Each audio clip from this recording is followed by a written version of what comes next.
All right, everybody, good morning. Thank you for attending this month's iteration of our Distinguished Lecturer Series. I do want to welcome you to the Tech Grid. I'm Tricia, the lab manager. Unfortunately, Tammy could not be here today, so I'm saying good morning. And I'm going to pass this off to Katya to introduce our speaker. Thank you. Okay, so it's my honor to introduce Dennis Bernstein today. He's the James E. Knott Professor of Engineering and Aerospace Engineering at the Department at the University of Michigan.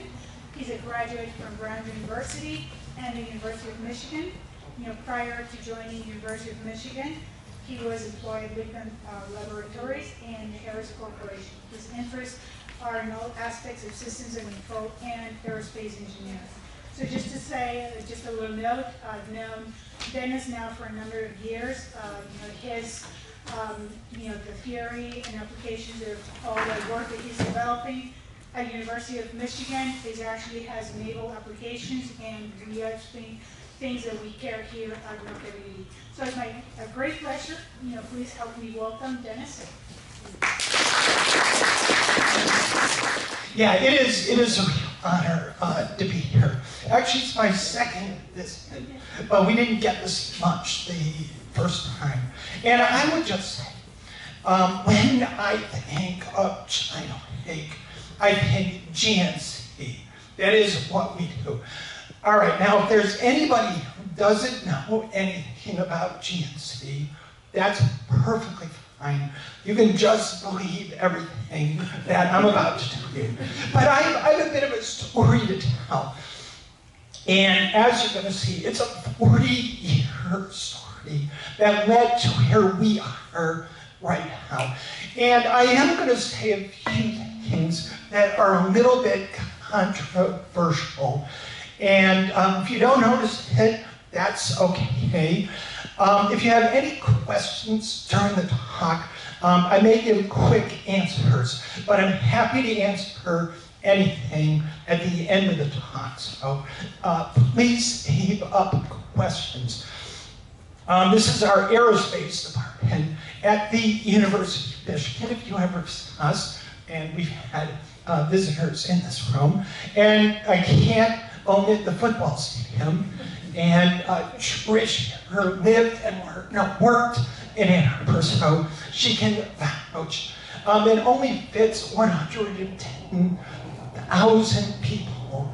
And you should go to one football game just to see what it's like to be in the same place with that many people. Now, I'm going to talk about feedback control. And feedback control is, I would say, my favorite subject. And it is an extremely interesting and subtle area. And I'm going to give you some insights into feedback control that aren't widely appreciated and AI doesn't quite understand. Okay, so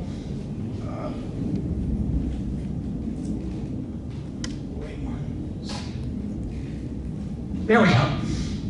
When we look at control and we look at the development of technology over literally centuries, and you look at the scientific revolution, and that needed clocks. And then you have electronics, they use amplifiers. And then you have the age of steam, which use the centrifugal. And then you have height, which uses the ratio. All of these advances are due to control.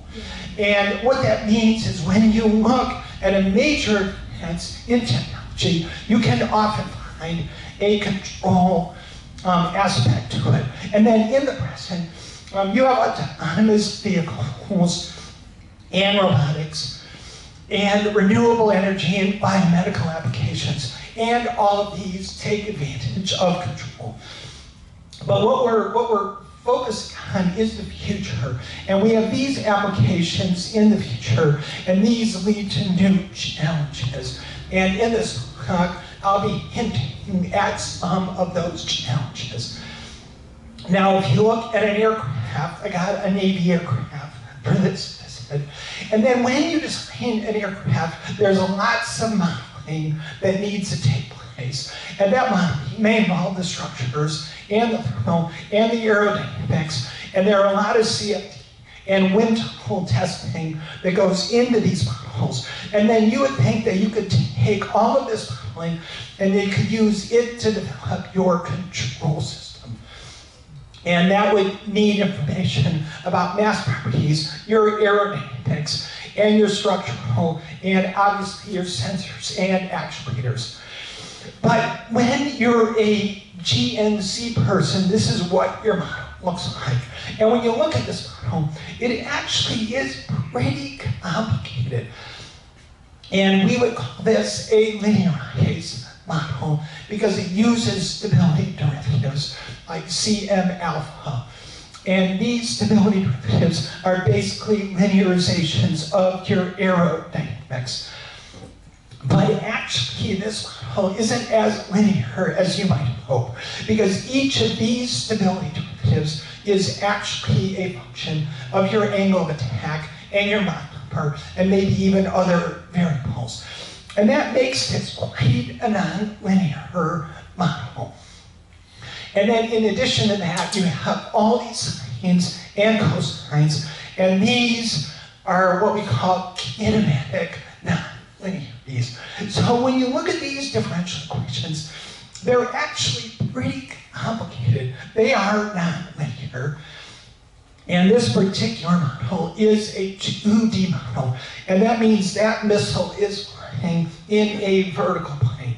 And if you were to take this model and use it to design a controller, it would be a non-trivial exercise. And what you do in the development of a flight controller is you take the model and you linearize it as best you can, and then you synthesize the controllers at each flight condition, and then you gain schedule the controllers over the envelope, and you put all these pieces together. Now this is a very established methodology. It is done every day of the week, and it is well understood, and it is reliable, and it is extremely successful. Okay, well, what are the cons? Why am I even here? Well, first of all, this exercise, or this procedure, is actually quite expensive and time-consuming. Just the collection of the wind tunnel data and combining it with the CFD could literally take years. And that means in the development of a new aircraft, you have a very long lead time. And this becomes a bottleneck because you might want to change the scores, you might want to do customization, you might want to do a rapid prototyping, or you might even have damage. And then that leads to questions about how well it works. And what's going to happen if you have an unconventional vehicle? And what if you're in flight regimes that you never flew in before? Then it becomes even more difficult. And my main point is that I don't want you to think that just because there are airplanes flying everywhere quite well using conventional methods, that this is everything that we would like it to be. That's the problem. Okay, let's just talk about control. So if you don't know anything about control, I'm going to give you the bottom line in just a minute or two. So let's just suppose that we would like to control this aircraft. And then what you do is you move your control surfaces, and then you're going to get a certain vehicle response, obviously. But you would like a certain vehicle response, and we'll call that the desired response. And then you ask yourself, well, if I'd like the vehicle to have a certain response, what would the deflections of the control surfaces be? And what you're basically doing, and we all do this every day, we invert the model. If we like this response, we invert the model, and that gives us the deflections. And this is basically what we do. But there is one small problem. That inverting this model depends on the accuracy of the model. Now, you could say, well, let's get a super accurate model, and then we can do all the inversion we need. But you can't really do that because all models, unfortunately, are wrong. And that leads to the question, why are all models wrong? And I made a list, an incomplete list, but I made a list of a bunch of different reasons that a model might actually be wrong. There may be physics that are very complicated, or you simply don't know them, and you might have sensitive physics. That means you have a tiny variation in a boundary condition, say. Or you might have extreme physics, in which case testing is difficult. Or you might simply have unpredictable physics. You can't predict damage. And then, well, you have computational physics. All of your computation also leads to inaccuracies. And the purpose of this slide isn't to be negative about modeling. Modeling is amazingly important, and the better we can model, the better we can do engineering. So that isn't the point. But the point is that there are a lot of different reasons that a model might be inaccurate. And this is going to be the case no matter how much you invest in modeling. There will never be a perfect model. It just will never happen. And you can think of model error as uncertainty.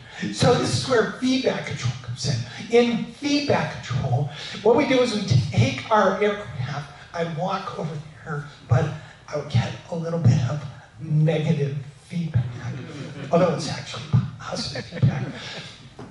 And we have sensors on the aircraft, like gyros or GPS, and we feed back that data. And we compare that data to the command, and that produces an error. And that error is data. And then what we use is we use that data to mitigate the uncertainty. Now, when you think about it, this is completely obvious. The more data I have, the less uncertain I am. Right, I want to know if it's raining out, if it ever rains here. I go out, right? I collect a little bit of data. And this is extremely important because when you do a feedback controller, what you're basically doing is using data all the time. And the idea is that in feedback, the use of that data mitigates the uncertainty. Now, as George Haynes used to say, the reason for feedback is uncertainty. Because if you do everything, you wouldn't use any sensors and you wouldn't do any feedback. But since you never have a perfect model, you need the data in a feedback controller. And Bodie said it slightly differently, that feedback reduces the sensitivity to the variations in the system that you are controlling.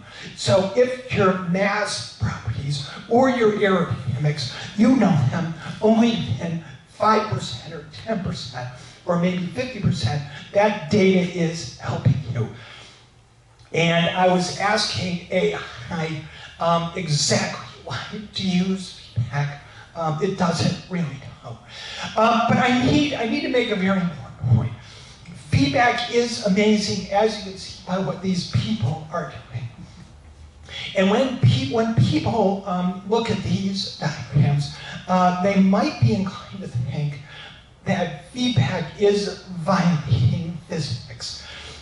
We do not violate physics for the simple reason that you can't violate physics, obviously. But feedback is amazing because if these people weren't using feedback, well, they'd be in trouble. Okay, and you can do amazing things with feedback, but with great power comes great, what do they call it, responsibility. Because when a feedback controller does not work, it becomes extremely obvious. And that is one of the reasons that, well, that's the price you pay. You're going to use an amazing technology. You better be prepared for the consequences if it doesn't work. And there are amazingly graphic cases in which it doesn't work. Okay, now in conventional control, and I'm not really here to talk about conventional control, but in conventional control, which is what we basically teach teach our students, and you look at a control problem, there are many different issues. And what I did is I took a bunch of these issues and I gave each one a little circle. And I would tell you that you could have a speaker, not me, but a different speaker, and they could come and they could devote an entire lecture to exactly one of these circles. As a matter of fact, you could take an entire course that focuses on one of these circles. And each control problem has its own idiosyncrasies. What do I mean by that? Well, you might have a control problem in which you have model uncertainty and poise and time dependence. And then that would be what would make that particular control problem difficult. But as you can see, there are many, many different issues that conventional control needs to deal with. And the good news about this is it keeps lots of GNC engineers employed, which is good. But there isn't anything that I'm going to say that's going to reduce that employment. It just might tweak it a little bit. Okay, so I need to talk again a little bit about modeling. So in conventional control is what we call model-based. And that means what you want to do is you want to build a sufficiently accurate model, and once you have a sufficiently accurate model, then you get your controller. But this leads to a question immediately. What do you really need to model, and how well do you need to model it? Now, I should just stop here for a second, because, that might seem like a silly question. You might say, well, just model everything as best you can. But think back to that 2D missile that I showed you. There are dozens of parameters and many, many other effects that aren't even on that slide. Okay? And you need to ask yourself, do I need to know CM alpha to 3 significant digits? Right? Because if the answer is yes, you may have a lot more wind tunnel testing than otherwise. But just imagine that exact same question for dozens and dozens of parameters. And the answer to this question isn't obvious, right? Because in the beginning, you might not know how accurately you need to know certain parameters. Now, you might say, well, in the last aircraft, we were good with 5%, that'll probably work. But a priori, you don't know, especially if it's a new vehicle. So this is really a critical question. Okay, don't read this yet. Okay, what I'm about to tell you is a little bit unconventional and a little bit shocking. I would tell you, this particular quote, I've never seen a quote as explicit as this in any other book or paper. And this particular book was 1956. Now, if you were to tell people what I'm about to tell you, they would say, oh, yeah, right, yeah, it's obvious. But this is actually breathtaking. And if there's any takeaway, if you aren't a GNC person on the slide, it's on the slide. And this has nothing to do with me, although I did do the highlighting. And what this guy is basically saying, in the 1950s, they wanted to use feedback control in steel mills.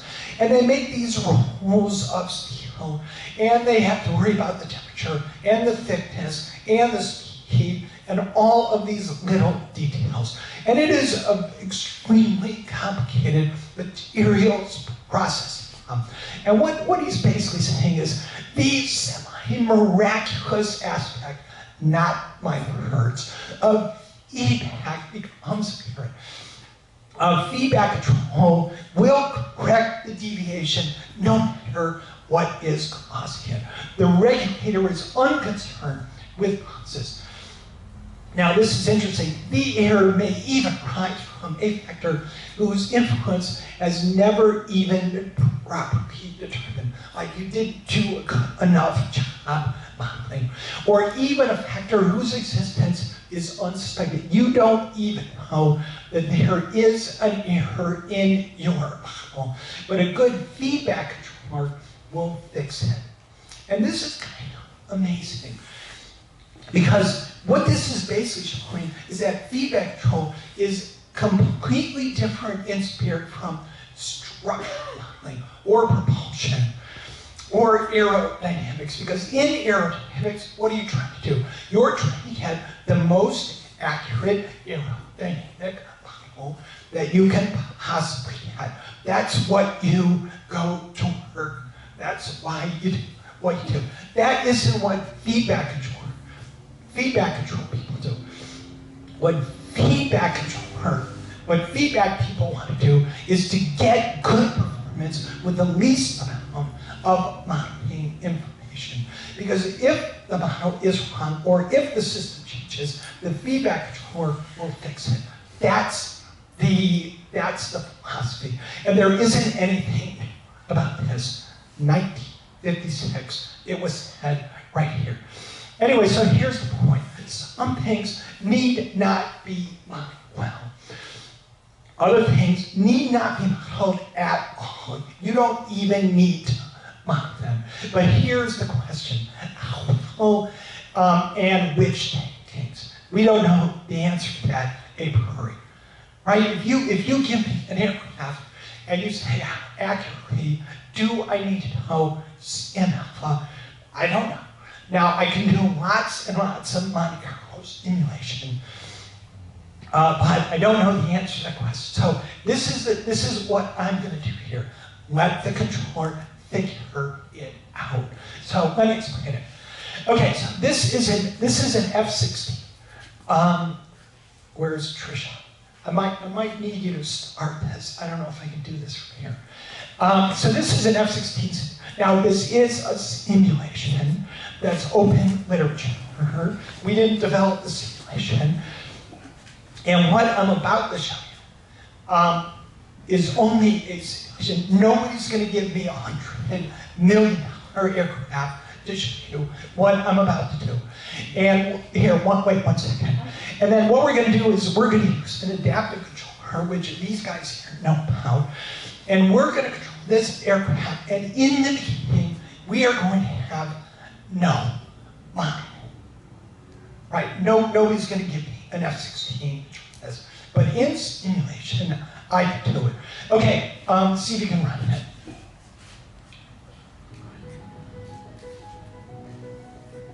Okay, so in the beginning, no model.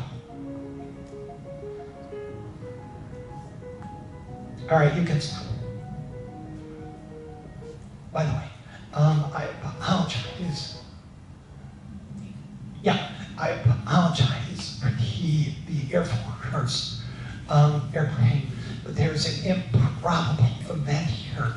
I think that's the Mojave Desert. Just to make it good. Okay, so what actually happened here?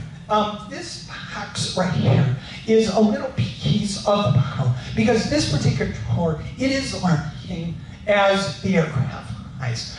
And in this particular box up here, we're asking for a roll rate doublet. You know what a roll rate doublet is? You want to roll to the right at a certain rate, and then roll to the left at a certain rate.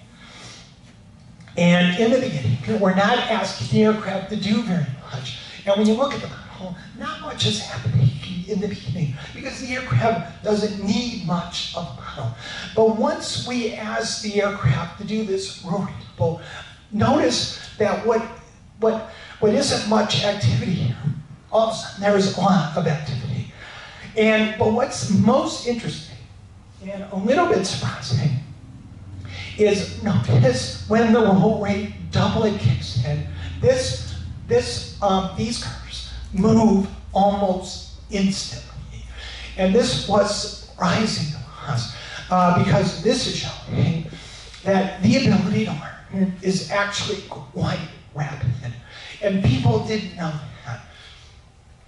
And that's obviously important, because if it took 15 minutes to learn anything useful, then this wouldn't be a very useful approach. All right, now what does this actually show? This method that I haven't told you much about is suggesting that the control of this aircraft isn't actually a difficult problem. Now, all right, if you're really responsible for $100 million aircraft, you're going to spend months and months and years basically getting the aircraft to do this. I completely get that. But as a control problem, it isn't actually a difficult problem. Okay, let me keep going. So what I do is adaptive control. Many other people do adaptive control. And I don't want to make you into an expert in adaptive control, but I was thinking about the literature, and there are basically 4 different approaches to adaptive control. And much of adaptive control is in that box up here. It's called MRAC, and that uses Lyapunov methods. Most of the theory in control is in the MRAC box. Now this RL box, that's your neural networks. And if there's AI is in that box. And in that particular box, you do lots of pre-training, and you do it over and over and over again. Now you could, in principle, do it out of simulation, but there are reasons you wouldn't want to do it. We can discuss that later. And then there are some people who use pre-recorded data, and they use that to extract the control. I don't want to do that either. This is what we're doing up here, PCAC. So what is significant about PCAC?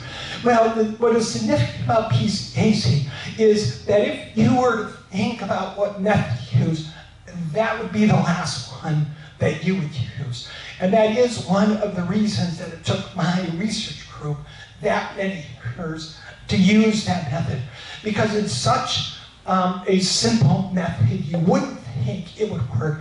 And there are many reasons to believe that it wouldn't work. Anyway, so this is basically the idea. So you have your aircraft, and then you collect the data, and then you do your online identification. You use that data to build a model as quickly as you can. And then you give it to this algorithm called MPC. What is MPC? MPC says, look, you give me a model, I'm going to figure out what to do next, but into the future. And you can easily understand MPC if you just think of it as a chess game. Because in a chess game, you say, all right, I could move that move. All right, well, the other player, they might move there, or there, or there. And then you say, all right, but if they do that, then I'm going to do this, this, this. And you're thinking into the future. And once you run out of brain storage or time, you basically take your guess at your best move. And that's your best move right here. And you literally use that move for the next step. And that is all MPC is. Now, MPC was extensively used in chemical engineering, but not aircraft, because processors weren't fast enough. Now, this is a busy slide, but I'm only putting it up to show one technical detail.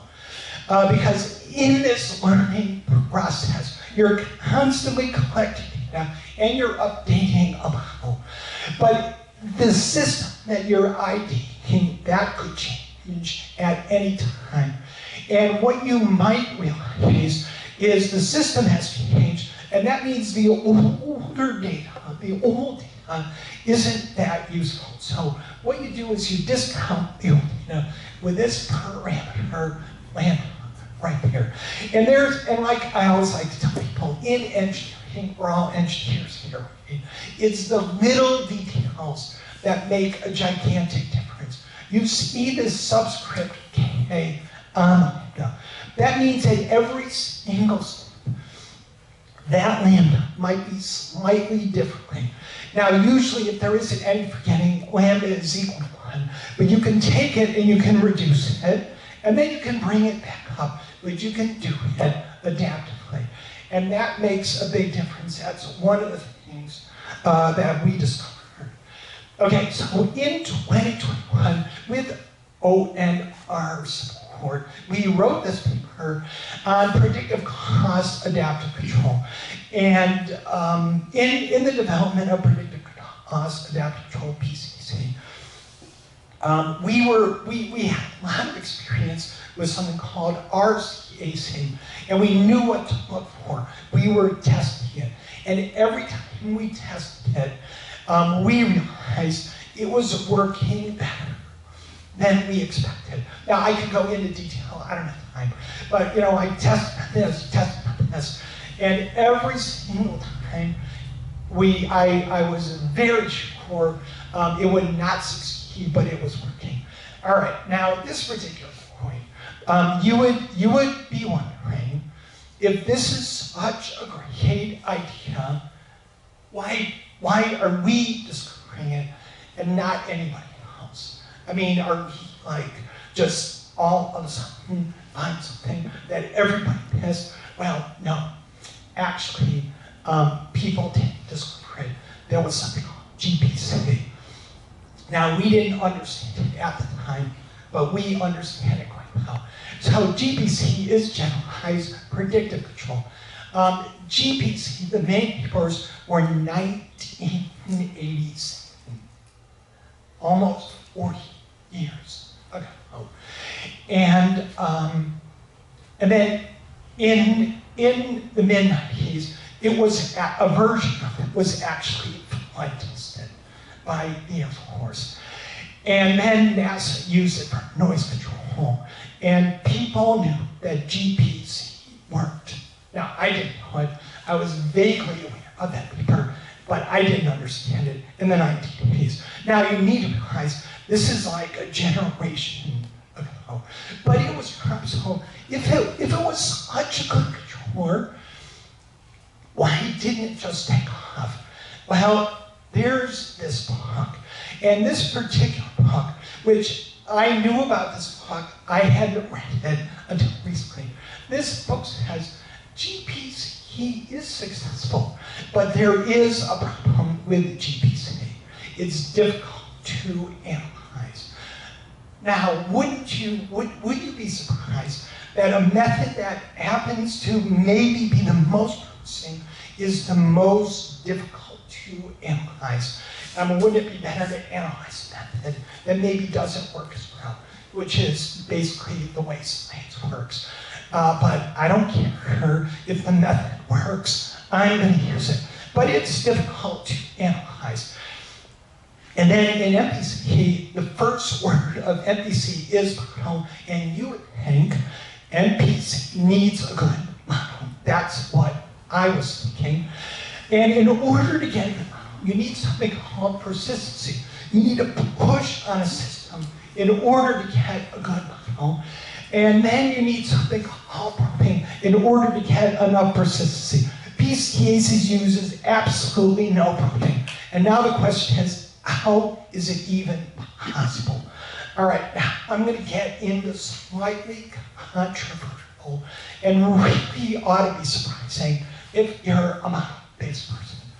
So this is a simple example in which we have a fourth order lightly damped system, and we have a sinusoidal command. We want this system to do something, but in the beginning, we don't know anything about the dynamics.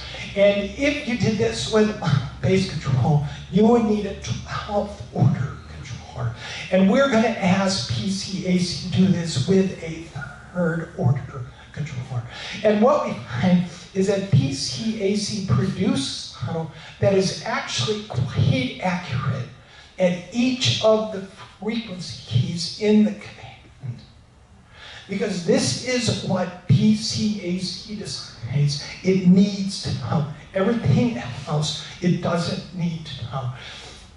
And the performance is quite good. You can see here in the beginning, there's lots of forgetting because the performance isn't very good. But PCAC figures out what it needs to know. And let me give you another example. And this really ought to be a little shocking. Everybody knows what van der Waals oscillator is. And then there's doubling oscillator. Van der Waals is non-linear damping, and is non-linear stiffness. And then what we're going to do is we're going to ask PCAC to follow a harmonic band. And in the beginning, there's a little bit of a learning transient, but then PCAC is able to do it. But we're going to trick PCAC.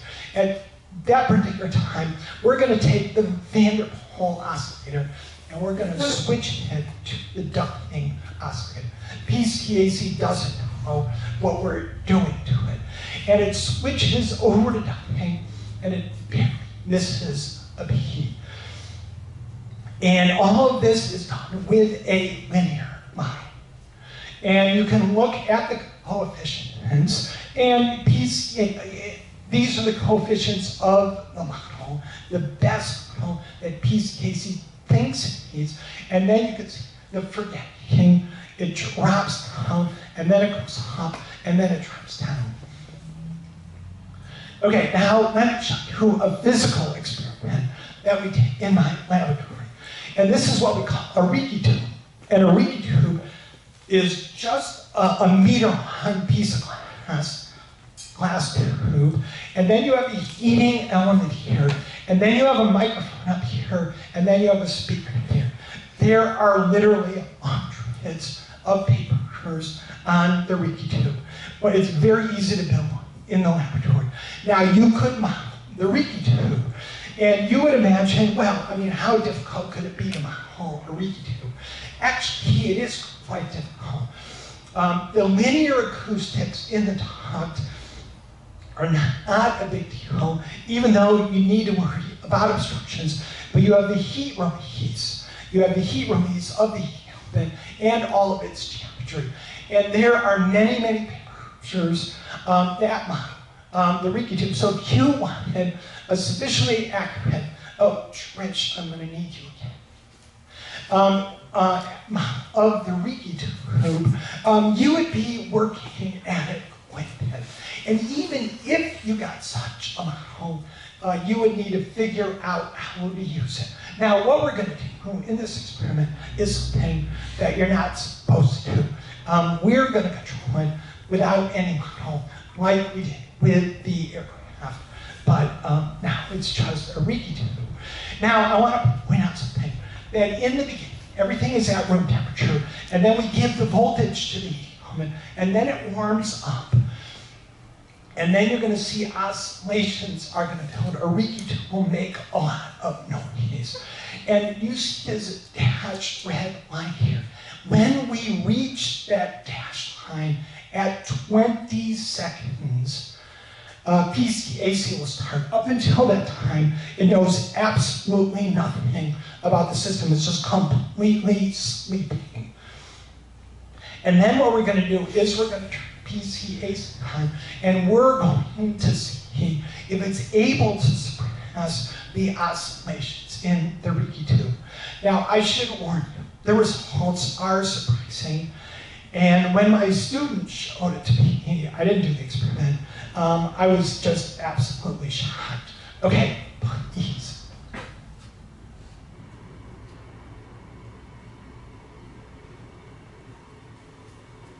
Yeah, we're warming up, building up tension. We're almost to the red line.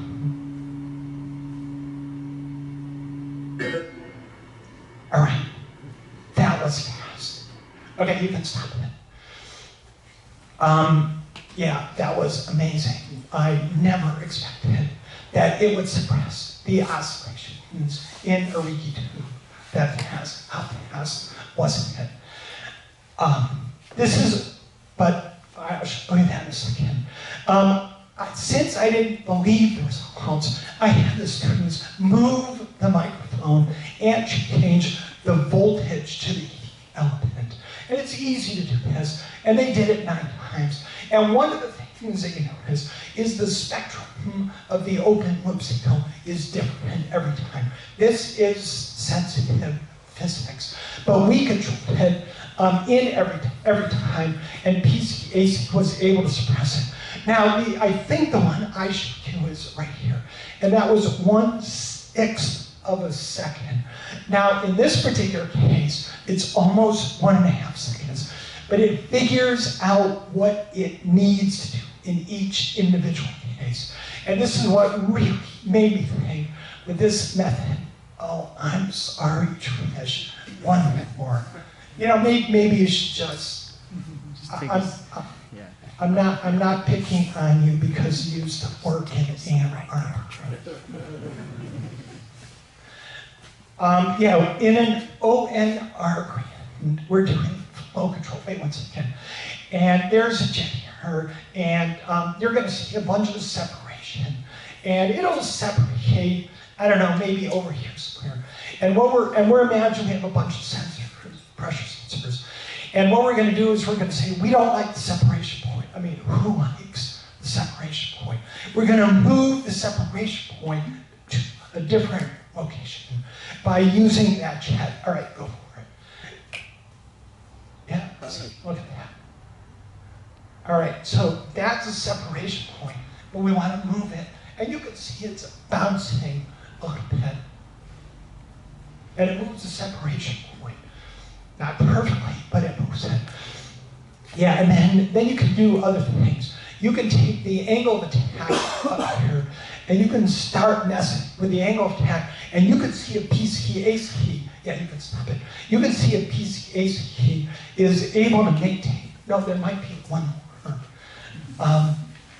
Okay, so under an ONR, random advertising, ONR, we're doing flow control, and this work I do with Chris Witkowski. He's an expert in CFD. And the reason we do that is we can test PCAC in flow control.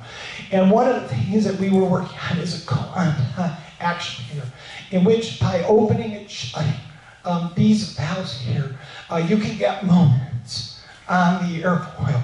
And if you can do that, you can just include it with, oh, it works without you. Sorry, I didn't realize. So this is PCAC controlling an airfoil with a quanta actuation. By the way, this is without any panel. And there's a bunch of vertical motion because PCAC is learning about the actuator. But you know, if you wait a little bit, it'll figure out what it needs, and it'll set the altitude correctly. Whoops. Okay. And we also did it on 3. Well, that one isn't running, but I'll skip it. We did a 3-dimensional situation. Okay. How much time do I have left? You still got 20 minutes. Oh, wonderful. Okay. Okay. Now you're thinking, what, PCAC can do anything? I mean, what's up with this? No, it can't. I'm going to make it feel. Are you ready? Okay.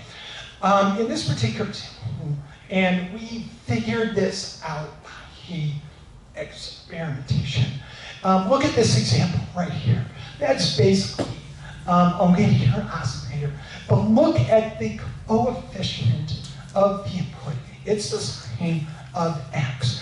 And that coefficient is switching between positive and negative numbers. And the question is PCAC able to learn it? And the answer is no. Because we give it a command, and it isn't working. And you can see over here, it is working. PCAC is definitely failing. And look at the lambda. Remember, I told you, that lambda number, it drops every time it doesn't like what it's seeing. And as you can see, it's little, it can't make up its mind. It drops, it goes back up, it drops. I mean, it is really flailing. That isn't working. But what if we fix the sign of x, and we make it 1 plus the sign of x, and that coefficient obviously isn't a constant, but it's always non-negative. And in this particular case, PCAC is okay. So what we learned, PCAC doesn't like a coefficient of the control that keeps changing its sign. And look, in all the examples I've showed you before, That didn't happen. Maybe it could happen in certain exotic aircraft. We'll worry about that later. But PCAC is able to work, but there's an interesting thing here. That forgetting factor is quite active. But despite the fact that it's active, it's able to follow the command. And that led us to think, could we do a non-linear model? So let me just tell you a little bit about this. So we use what we call an input-output model. If you go to graduate school and you take a modern controls course, they're going to teach you about state space models. You know, the ABCD business. We don't do that. ABC has its uses, but not for this. We use what's called an input-output model. You have the inputs U and the outputs Y, but there aren't any X's. In this particular model, these coefficients are actually functions of the output, and that makes this a linear model. And if you work at this, you can actually ID these coefficients. This is kind of the boundary of our research right now. And then what people often do is they use basis functions like polynomials or Fourier coefficients or one of those things. We use cubic splines. It's a nice way to do it. You approximate what you don't know in little bits and pieces, and then you put those pieces together. Anyway, what we did is we took that method and we went back to the case in which that coefficient changes. And we made it a little more difficult by putting in a factor of 2. Because the bigger that number is, the faster that coefficient changes sign. And in this particular case, now it works. Okay. Let me mention a little bit about control experiments. I wrote this article about control experiments. I'm a believer in the importance of doing control experiments on hardware. Now, if you were to ask control people to say, oh, we do that all the time. We develop a theory, and then we test it on an experiment, and if it works, we write a paper. That isn't what I'm really thinking about. What I'm thinking about is testing out controllers on systems in order to understand what are the challenges. And there's even a deeper issue. What exactly is a control experiment? Because you need to remember, see, if I did an aerodynamic experiment, what would I be doing? Well, I might want wind tunnel data in order to validate a CFD model. Or I might want to do a shaker test in order to validate a finite element model. Right? That's what an experiment would be in conventional aerospace engineering. But that isn't the purpose of control. The purpose of control is to actually not need an accurate model. And this immediately raises the question, what exactly is a control experiment? How do you design one? How do you do it? How do you evaluate it? I don't know the answers to that question, but I wish I could convince other people that this is an important thing that needs to be done. And it begins with the recognition that control is in other branches of aerospace engineering. And this simple experiment in which we attempted to do control without any model, we learned a lot. Now you could ask me, what exactly is PCAC doing? That's a separate question. But we learned a lot from that. Anyway, these are the takeaways from everything I was explaining. And I think I'll let you read it. And I think I'll stop here. And please ask me anything. Thank you.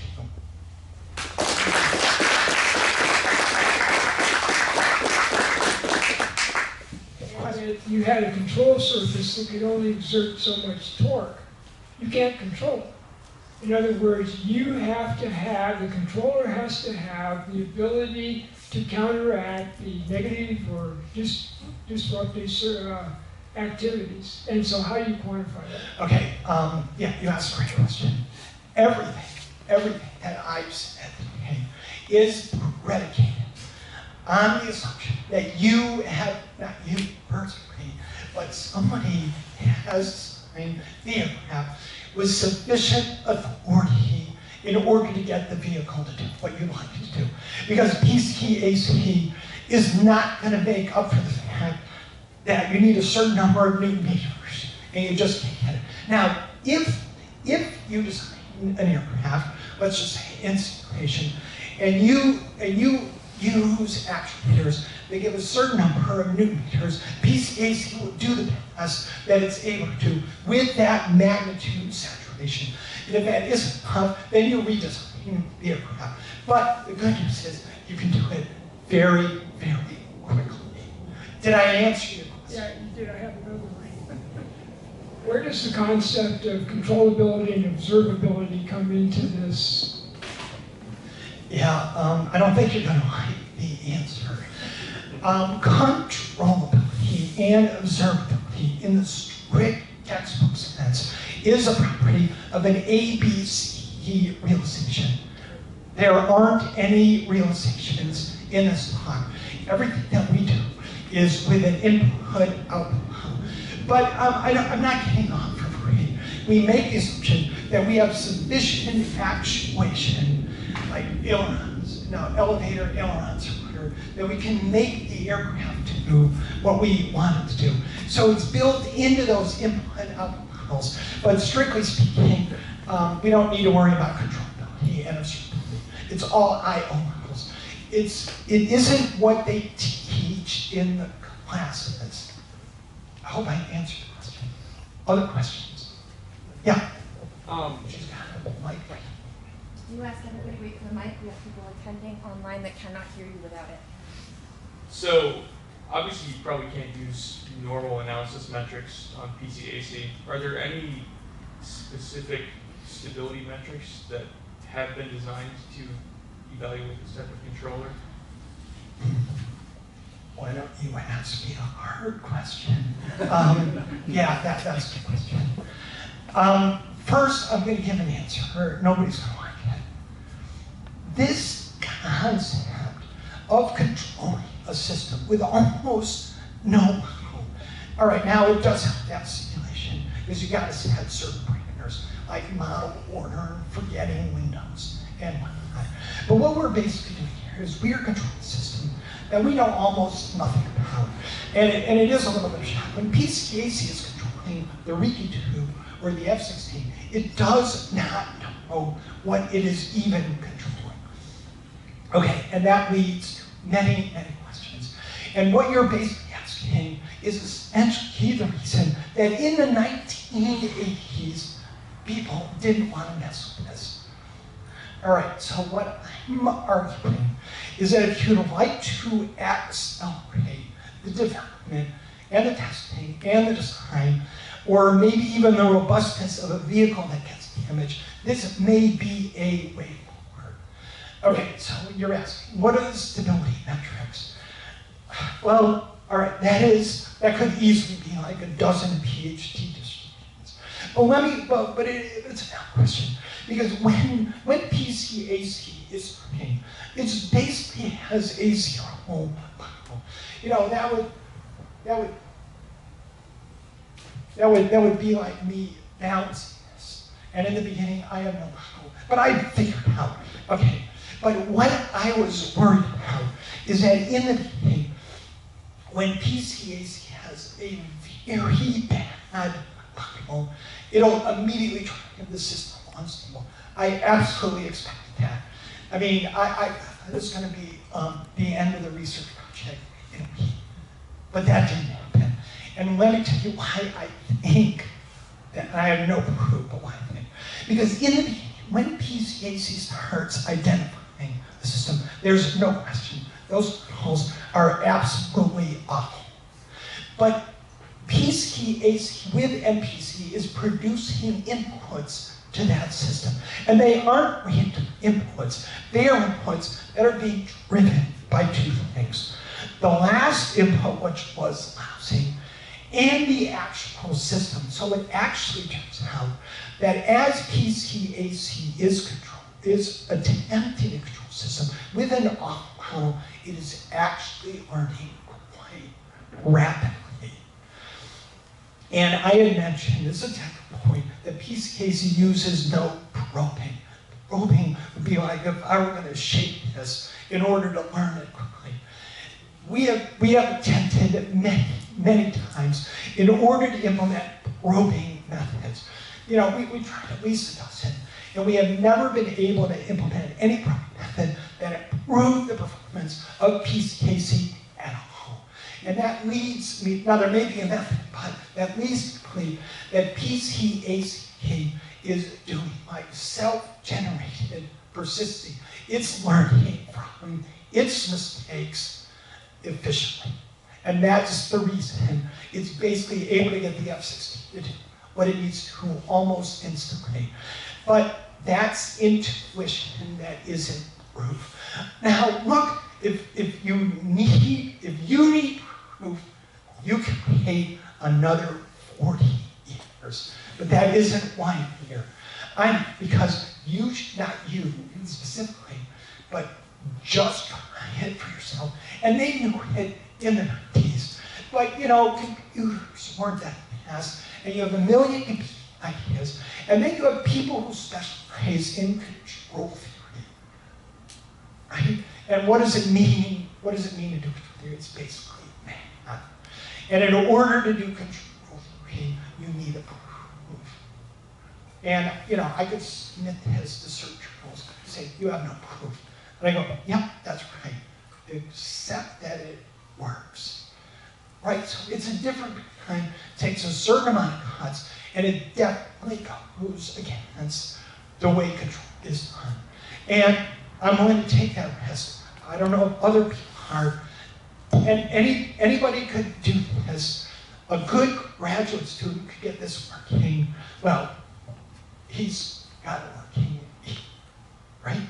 A good graduate, anybody could get this working, but usually people don't. Because different people have their different methods. And they have better things to do than listen to me.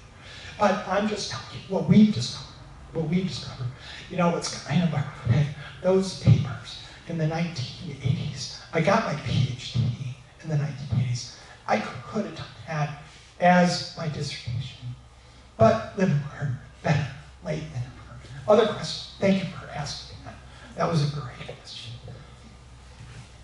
Well, maybe question coming. So your methods, you don't really have a proof. So persistent expectation and probing, there's another thing. But how is that different than from doing AI and deep learning?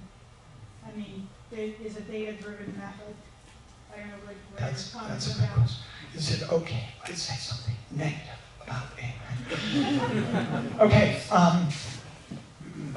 I'm going to answer the question by backing up a bit. All right. I believe I convinced you. The purpose of control is uncertainty. That's the business we're in. So imagine you took that F-16 simulation and you give it to AI. And then AI goes, oh great. And AI takes that F-16 simulation and it runs it over and over and over and over again. Right? That's what AI does.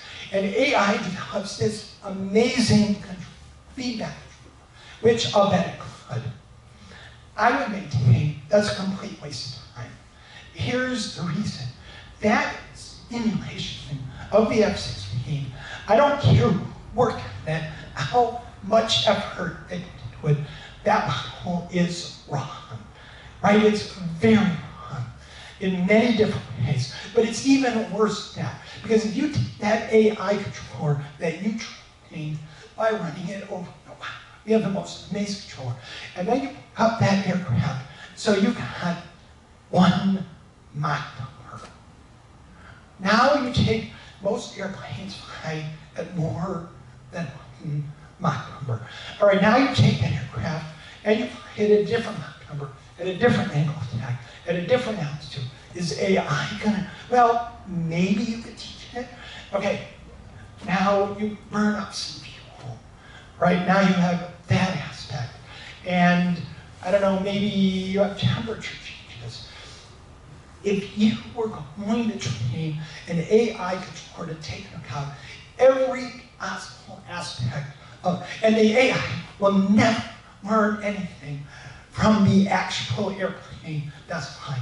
Because if you put PCAC on that F-16, it will be reacting to the actual aircraft, not the simulation that somebody put together 20 years ago.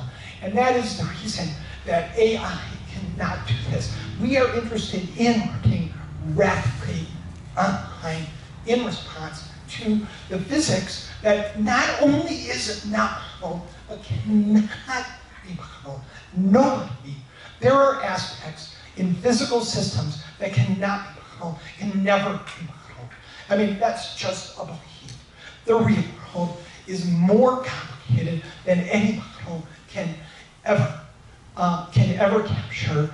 And when a feedback controller is working, all the physics is operating. And a feedback controller is able to learn when it needs to learn as well as it needs to learn it. That's the paradigm. Did I, great question. There's another, ask me anything. Ask. My question has to do with the feedback information that you get. It's coming from sensors in real-world systems, and the sensors have characteristics of their own. How does that play into your feedback system? How your methodology? Yeah. Okay. Good question.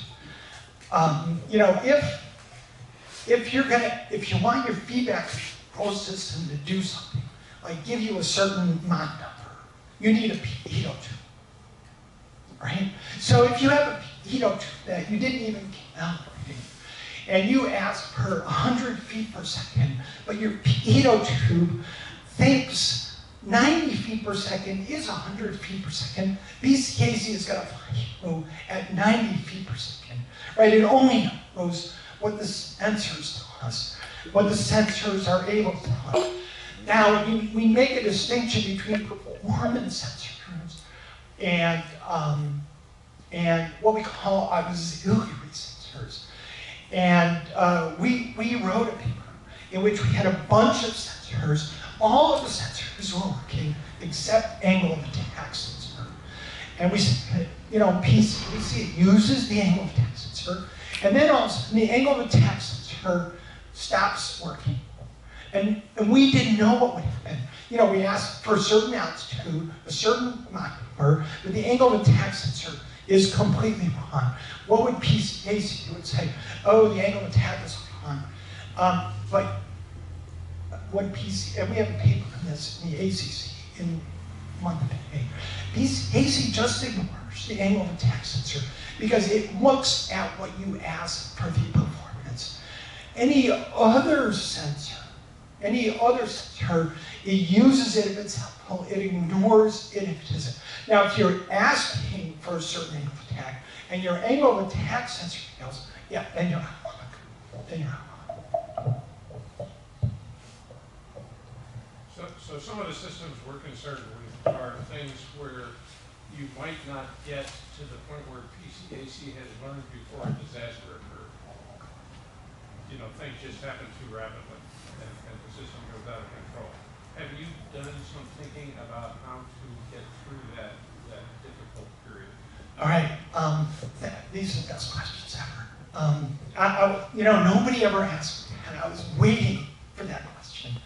So when I did the F-16, I checked that PCAC is able to learn enough, rapidly enough. But you're asked the question, what if the system needs me to learn in, I don't know, maybe 1 millisecond, or maybe 100 microseconds? Yeah, that could certainly happen. I don't know because we haven't done one of those applications yet. One of those applications might be unstarted in a script yet because you have almost no time. But look, everything is relative. If you need to react very, very quickly, what you need to do is you need to make sure that you're sampling fast enough because you got to get that data in. And then you need to see if you're able to learn what you need to learn rapidly enough. But yes, I mean, there could be applications that get so ridiculously unstable, then you might as well do base control. So I'll give you an example, like nuclear fusion. You know, when you have plasma and you need to do shape control of plasma, you can go unstable very, very quickly. And in those particular cases, PCAC might not be fast enough, I don't know. But you can let the engineers do all of their PID training, and then you could use PCAC as an add-on controller. Because your PID controllers, they're going to have limitations as well, because all your models, I don't know if I mentioned this, all models are wrong. And then you do your PID controllers, and then use PCAC to support that. And if anybody's ever going to use PCAC in an aircraft in the near future, they're going to use it as a backup controller, if you know what I mean. But yeah, perfectly good question. But you know, cross that bridge when we come to it. Robert, have a question. What is this? I got one from an online viewer here. Oh, awesome. It's going to be a couple of questions here. Since PCAC doesn't provide margins, can we pair it with traditional control systems to provide those guarantees? Once we are out of range of the traditional controller, we switch to PCAC. Wait, is that the second question? Yeah, that was all in one message there. Let me do the first question. Cool. Okay, yes, PCAC doesn't provide margins in the traditional sense. This is a great question. In the traditional sense, I need to give a mini lecture about margins. You know, there are margins that traditional control people want to keep because they give safety, right? And it's the way we do all engineering. So you might want 60 degrees of phase margin, maybe 40 dB of gain margin. And these are the things that give you margin against all the things that you do not know. But I could push back on that. I could say, well, how do you know that 60 degrees of phase margin stuff? Maybe you need 62, maybe you need 63. Maybe your last aircraft got by with 50, but maybe now you need 60. Right? Even margins aren't a guarantee. Now, in PCAC, there are numerical ways that we could assess the margin. But we don't usually do it. You know, we'll do it because people ask us. But here are the reasons that I wouldn't do that. Because I wouldn't be surprised if in any given instant, well, we need to be a little careful about margins because MPC doesn't really have margins. But never mind that, we can take it out somehow. And when you do PCAC, you, at any given instant, that margin might be extremely tiny. It might be. And then you might say, well, I'm never going to find that. But look at it this way.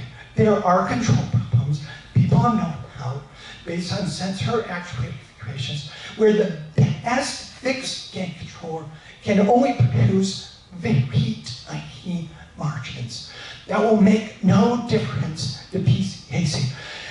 Because if you look at these simulations and you look at what PCAC is doing very, very carefully, it is making minute adjustments. So what that means is if your delay margin is, let's just say like 10 milliseconds, and then you introduce a delay of 20 milliseconds, a conventional controller will go unstable. PCAC will update the model, and it will accommodate that delay in the loop.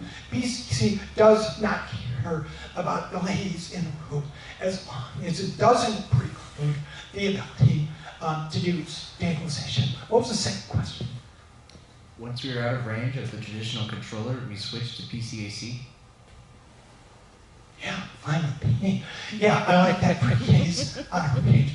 Yeah, because if you're talking about aircraft, you have an envelope.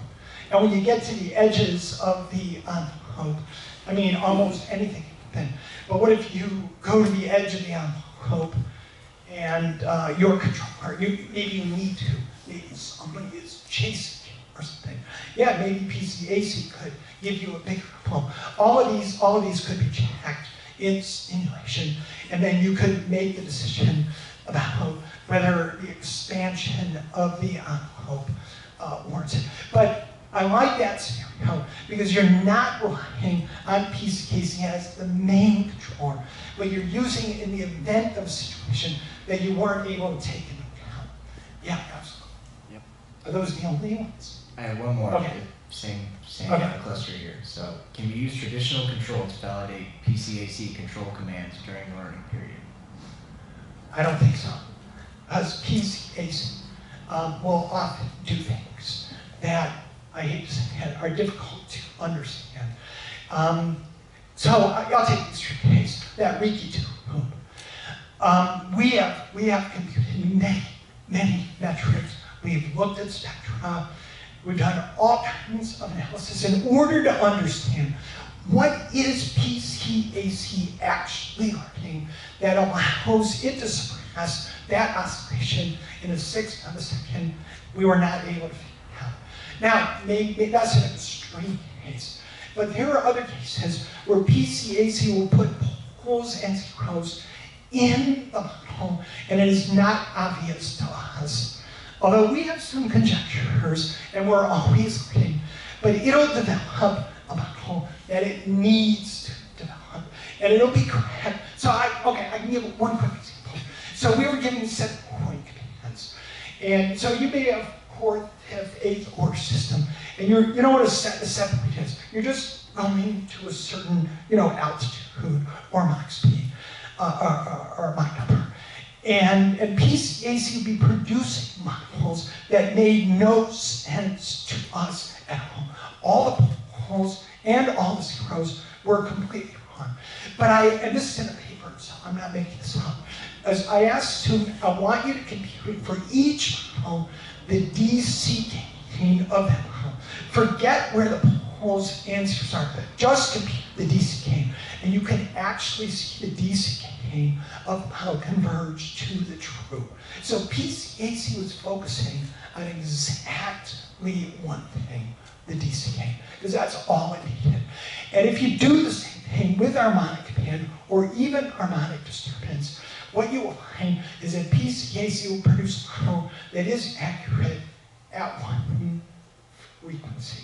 Now, if the frequency changes, then PCAC, the forgetting factor, will kick in, and then the model will change, and then it will be correct at another frequency. But there's a little bit of a deal with the devil here, because you must always be identifying, always. And that is the reason you can operate on edge with 1 degree of phase margin, and maybe be able to find an aircraft that you could never find with a fixed gain controller with your conventional margins. I hope I answered the question.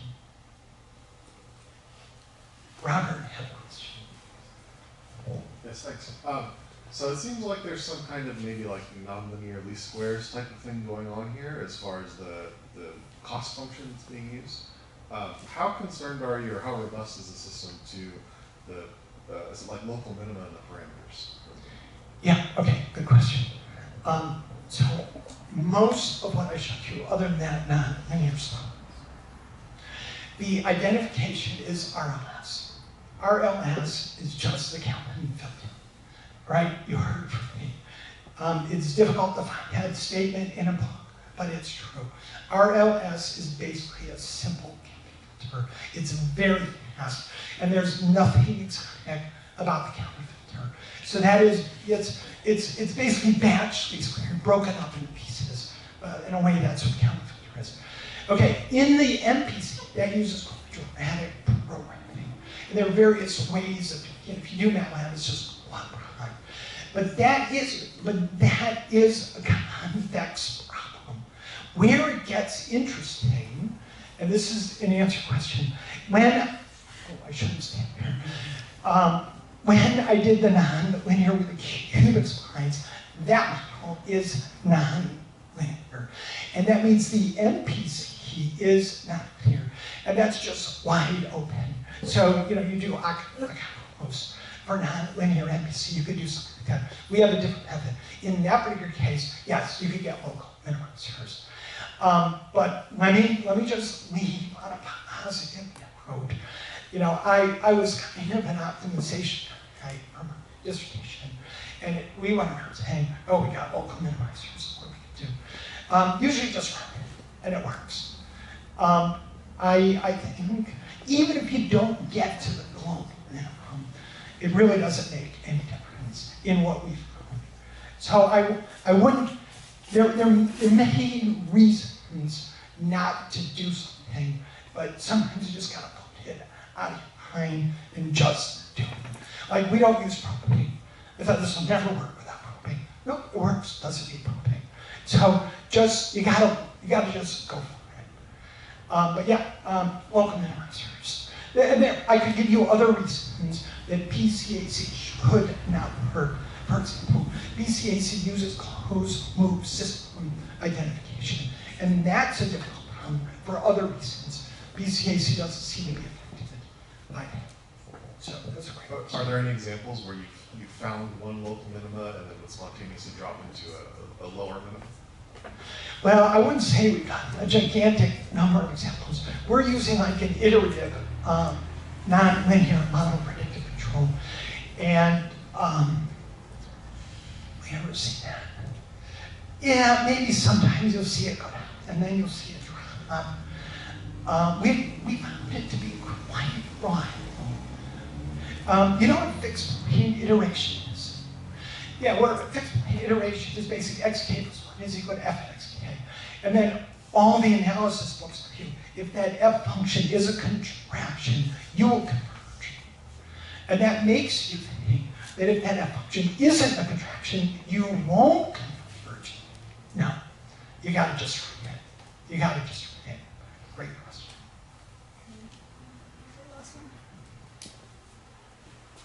So I know you started with RCAC, and now you did PCAC, and now NPCAC. So what's next? NPCAC. Yeah, non-linear PCAC. That's going to keep people busy for at least a decade. That is absolutely wide open. But I should say, we use PCAC with linear models on many non-linear problems. And you know, I should tell you what I tell my students. What's the first thing that you do when you encounter a non-linearity? Ignore it. Many non-linearities make no difference. What we are after is which non-linearities, like that coefficient of the B matrix. And there are others, but I'm not going to tell you about it now. What we would like to do is understand what are the non-linearities that you need to be worried about, and then what do you do about them? But yeah, that's absolutely the next step. But you should not be afraid of using linear convex methods on a problem that isn't linear, because it'll often work quite well.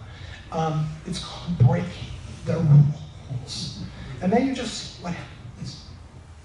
All right, well, we wanted to thank you for coming out and speaking with everybody today, taking time to come all the way out here to California from Ann Arbor. We do have a bit of a thank you goodie bag for you. Basically on behalf of everybody from Knott WD and maybe TechNet and here at TechGrid that put these events together. So we have a nice little award here for you. Please don't.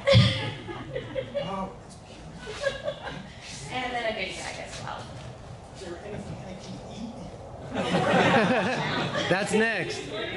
That's coming up next. All right, You thank good. so much.